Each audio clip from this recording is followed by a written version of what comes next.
श्री कृष्ण गोविंद हरे मुरारे, हे नाथ नारायण वासुदेवा।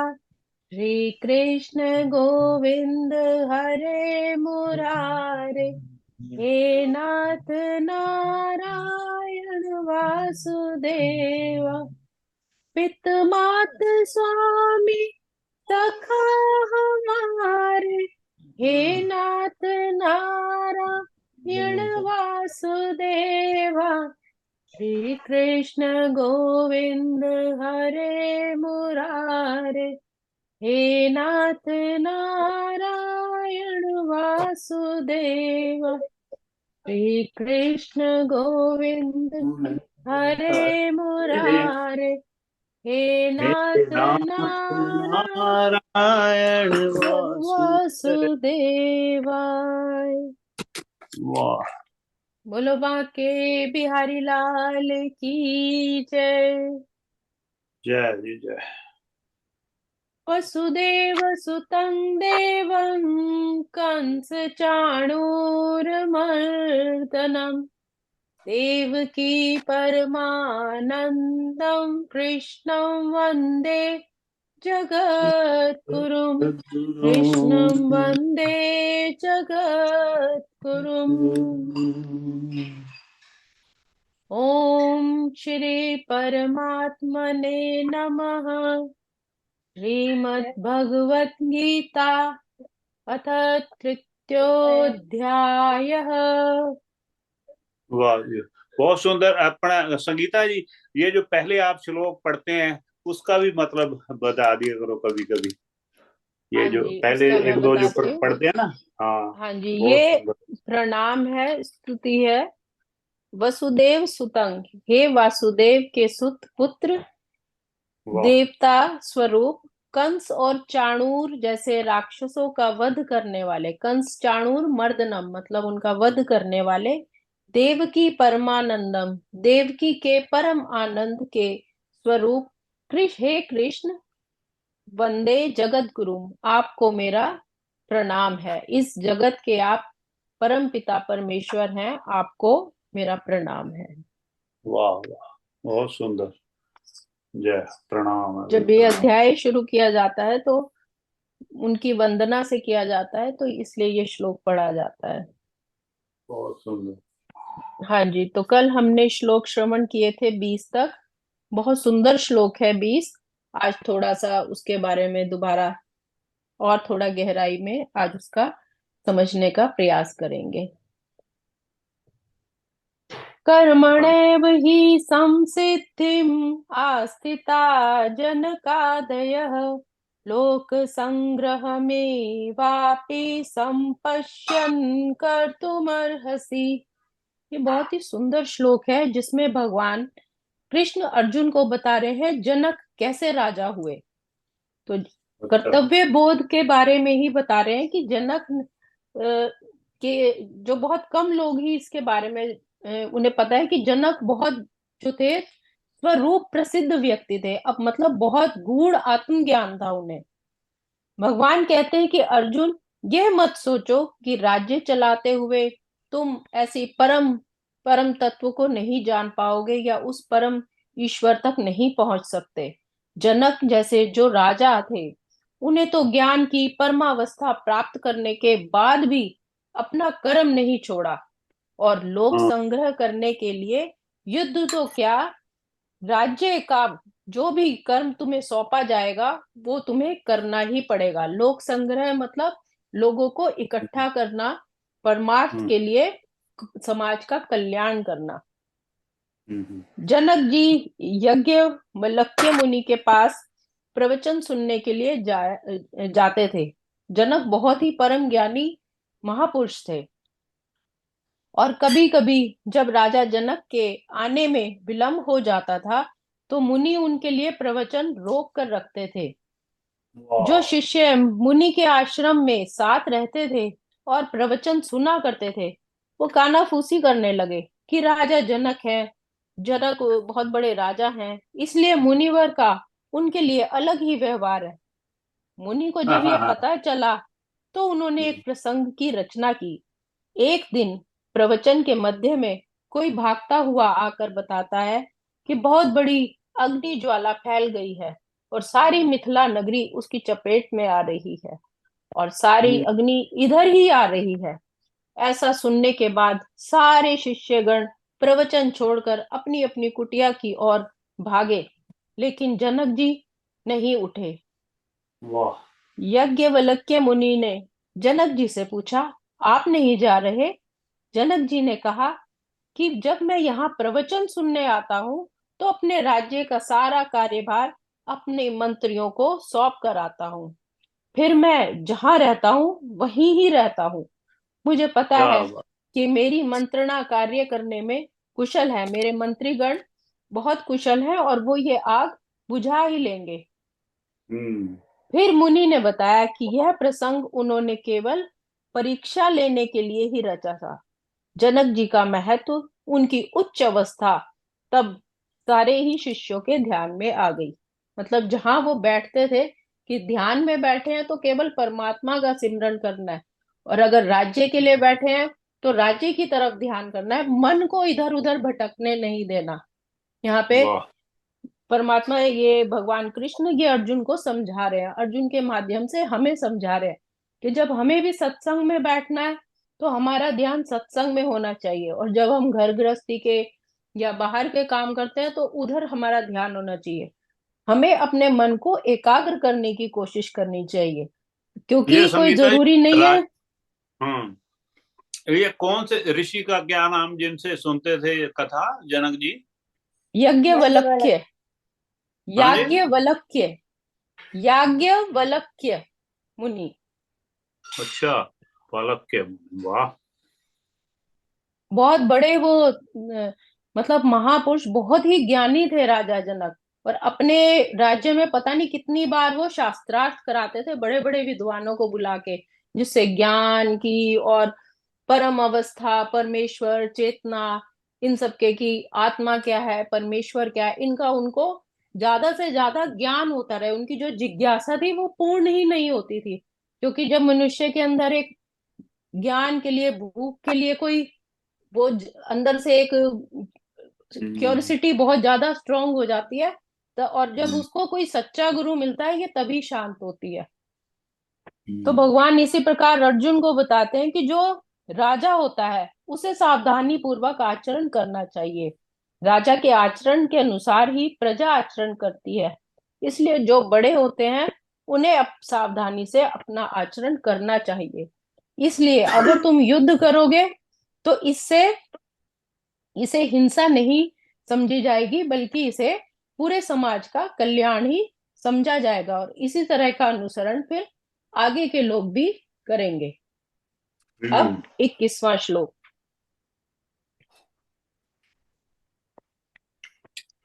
यद्यदाचरिता श्रेष्ठ तत्तद्देवेतरो जनः स यत् प्रमाणं कुरुते लोकस्तदनुवर्तते। भगवान यहाँ पे बता रहे हैं कि महापुरुष जो जो आचरण करते हैं सामान्य व्यक्ति भी उसी का ही अनुसरण करते हैं। वह अपने अनुसरणीय कार्यों से जो आदर्श प्रस्तुत करता है संपूर्ण विश्व फिर उसका ही अनुसरण करता है। मतलब जो श्रेष्ठ लोग जो होते हैं वो जैसा जैसा आचरण करते जाते हैं, जो उनका लीडर है, जो आगे उनको गाइड करता है, तो सारे लोग फिर उसी का ही अनुसरण करते हैं, और फिर संपूर्ण विश्व फिर उसका अनुसरण करने लग जाता है। हम्म। भगवान कहते हैं कि अर्जुन, तुम अपना कर्म तो करो ही, ऐसे कर्म करो जिसको देखकर अगली पीढ़ी के भी कल्याण का मार्ग प्रशस्त हो सके। जो ज्येष्ठ है, श्रेष्ठ पुरुष होते हैं, उनका जैसा आचरण होता है उसी प्रकार के आचरण का अनुसरण बाकी जनता, बाकी परिवार के लोग भी करते हैं। परिवार में जिस तरह का आचरण होता है वैसे ही आचरण का एक वायुमंडल बन जाता है, और उसी को प्रमाण मानकर आगे की पीढ़ी अपना अनुवर्तन करती है। मतलब जैसे जैसे घर का माहौल होएगा, जैसा इन्वायरमेंट होगा, अगर सारे गुरुमुख होंगे, भजन सिमरन करेंगे, तो उनकी पीढ़ी भी, उनके बच्चे भी उसी तरफ जाएंगे। अगर घर में ही कोई बड़े ही उनका आचरण अच्छा नहीं होगा, मतलब खाना पीना मौज मस्ती ये होगा, तो उनके बच्चे भी फिर वो धर्म कर्म के कार्य में उनका भी मन नहीं लगेगा, क्योंकि जो वो देखेंगे वही सीखेंगे। बिल्कुल जी, बिल्कुल। अब बिल्कुल आज के उदाहरण के हिसाब से बता रहे हैं कि यदि किसी माँ की इच्छा है कि उसका बच्चा पुस्तकों का पठन करे, बहुत अच्छी पढ़ाई करे, और वो खुद मोबाइल में लगी रहे, तो ऐसा संभव नहीं है। माँ हम्म स्वयं पुस्तक पढ़े, तो एक उदाहरण प्रस्तुत करे, तब बच्चे के हाथ में भी वो किताब आ जाती है। माँ पिताजी जी। जैसा व्यवहार करते हैं, बच्चे हम्म अपने आप ही वैसा करने लग जाते हैं। तो इस प्रकार जो श्रीमद् भगवत गीता है वो ऐसा ग्रंथ है जो हमारे दृष्टिकोण को परिमार्जित करता है। दृष्टिकोण हम्म परिवर्तित करने से हमारे कर्म का मूल्य भी किस प्रकार बदलता है, और एक ही कर्म अलग अलग दृष्टिकोण से कैसे किया जाए, यह बताने वाला ग्रंथ है। कि कर्म तो करना ही है, लेकिन अच्छा हम्म करना है या बुरा करना है, कैसे करना है, हम्म। ये हम भगवत गीता से सीख सकते हैं। बिल्कुल बिल्कुल। अगला श्लोक।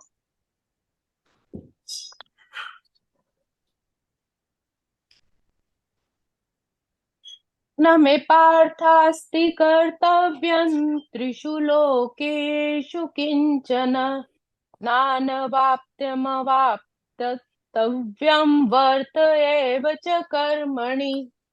अब भगवान यहाँ बता रहे कि हे प्रथापुत्र, प्रथापुत्र अर्जुन को कहा गया है क्योंकि कुंती के पुत्र थे, कुंती उनकी बुआ थी, उनका नाम प्रथा था, इसलिए उनको प्रथापुत्र भी कहते हैं अर्जुन को। हे प्रथापुत्र, तीनों लोकों में मेरे लिए कोई भी कर्म नियत नहीं है। ना मुझे किसी वस्तु का अभाव है और ना ही आवश्यकता है, तो भी मैं नित्य कर्म करने में तत्पर रहता हूँ। मतलब जो परमपिता परमेश्वर है, उसके लिए तो कोई भी कर्म नित्य नहीं है, नियत है ही नहीं। वो तो सर्वज्ञानी है, सर्वश्रेष्ठ है, सब में विद्यमान है। उनको ना तो किसी चीज की आवश्यकता है, ना किसी चीज का अभाव है, फिर भी वो नित्य कर्म करते हैं। मतलब कहने का भाव है कि भगवान सब कुछ जानते थे, अगर वो चाहते तो युद्ध ना होता, महाभारत का युद्ध ना होता, अर्जुन को उपदेश ना दिया जाता, तब भी सब कुछ संभव हो सकता था। किंतु उन्होंने फिर भी युद्ध में भाग ना लेते हुए उसमें अपना एक कंट्रीब्यूट योग दिया। योगदान, हाँ अपनी बिल्कुल। एक क्षोणी सेना उनको कौरवों को दे दी, और स्वयं सारथी बन गए अर्जुन के। तो इस तरह उन्होंने भी कर्म किया, इसीलिए भगवान कह रहे हैं तो भी मैं नियत कर्म करने के लिए तत्पर रहता हूँ। हम्म क्योंकि भगवान में प्रत्येक वस्तु ऐश्वर्य से परिपूर्ण है और पूर्ण सत्य से ओत प्रोत रहती है, इसलिए उनको कोई भी कर्तव्य करने की आवश्यकता नहीं रहती। जिसे अपने कर्म का फल पाना है, उसके लिए कुछ ना कुछ कर्म नियत रहता ही है। परंतु जो तीनों लोकों में कुछ भी प्राप्त करने की इच्छा नहीं रखता, उसके लिए निश्चय ही कोई कर्तव्य नहीं रहता। फिर भी क्षत्रियों के नायक के रूप में भगवान श्री कृष्ण कुरुक्षेत्र की युद्ध भूमि में कार्यरत है, क्योंकि क्षत्रिय का धर्म है कि दीन दुखियों को आश्रय प्रदान करना। यद्यपि वे शास्त्रों के विधि विधानों से सर्वथा ऊपर है, फिर भी वे ऐसा कुछ भी नहीं करते जो शास्त्रों के विरुद्ध हो। अगर शास्त्रों में लिखा है कि हिंसा नहीं करनी, तो भगवान कहते हैं कि हे अर्जुन, हमें हिंसा नहीं करनी। लेकिन जो अधर्म है, पापी हैं, जिन्होंने जो दूसरे का हक लेते हैं, अगर उनका वध किया जाता है, उनको उनको समाप्त किया जाता है और धर्म की स्थापना की जाती है, तो ये हिंसा नहीं, अहिंसा में ही आता है, जिसका पाप नहीं लगता, क्योंकि ये हमें अपने एक क्षत्रिय के कर्तव्य बोध को बताता है। आज हमने श्लोक श्रवण किए 20, 21 और 22। आज के श्लोकों को हम यही विराम देंगे, कल आगे के श्लोकों को श्रवण करेंगे। ठीक। ओम श्री कृष्णार्पणमस्तु। हरे नमः, हरे नमः, हरे नमः। एक भजन के साथ समाप्ति करेंगे।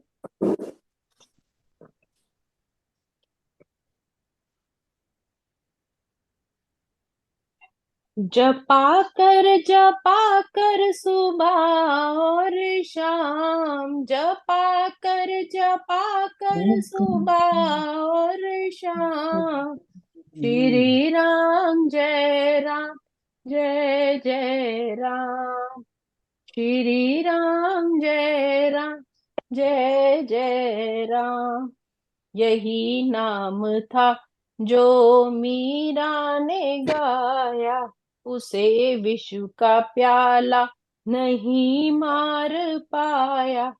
खोली पिटारी तो फूल बने सांप, खोली पिटारी तो फूल बने सांप, श्री राम जय राम, जय जय राम, श्री राम जय राम, जय जय राम। ये अनमोल धन था जो भिलनी ने पाया, झूठे बेरों का भोग लगाया। उसकी जुबां पर था बस एक नाम, उसकी जुबां पर था बस एक नाम, श्री श्री राम। राम जय राम, जय जय राम, श्री राम जय राम, जय जय राम। हनुमत ने गाया राम को पाया, जटायु के ये ना बड़ा रास आया। गोदी में लेकर के रोए थे राम, गोदी वाह, में लेकर बिल्कुल। के रोए थे राम, श्री राम श्री जय राम राम, जय राम, जय जय जय। जय राम, श्री राम जय राम, जय जय राम। इसी नाम ने लाखों पापी है तारे, पापी तो क्या जल में पत्थर भी तारे। ना डूबी शिला जिस पे लिखा था राम, ना डूबी शिला जिस पे लिखा था राम, श्री राम जय राम, जय जय राम, श्री राम जय राम, जय जय राम। न चतुराई से तुम उसे पा सकोगे, न चतुराई से तुम उसे पा सकोगे, उसे ढूंढने तुम कहाँ जा सकोगे, उसे ढूंढने तुम कहाँ जा सकोगे।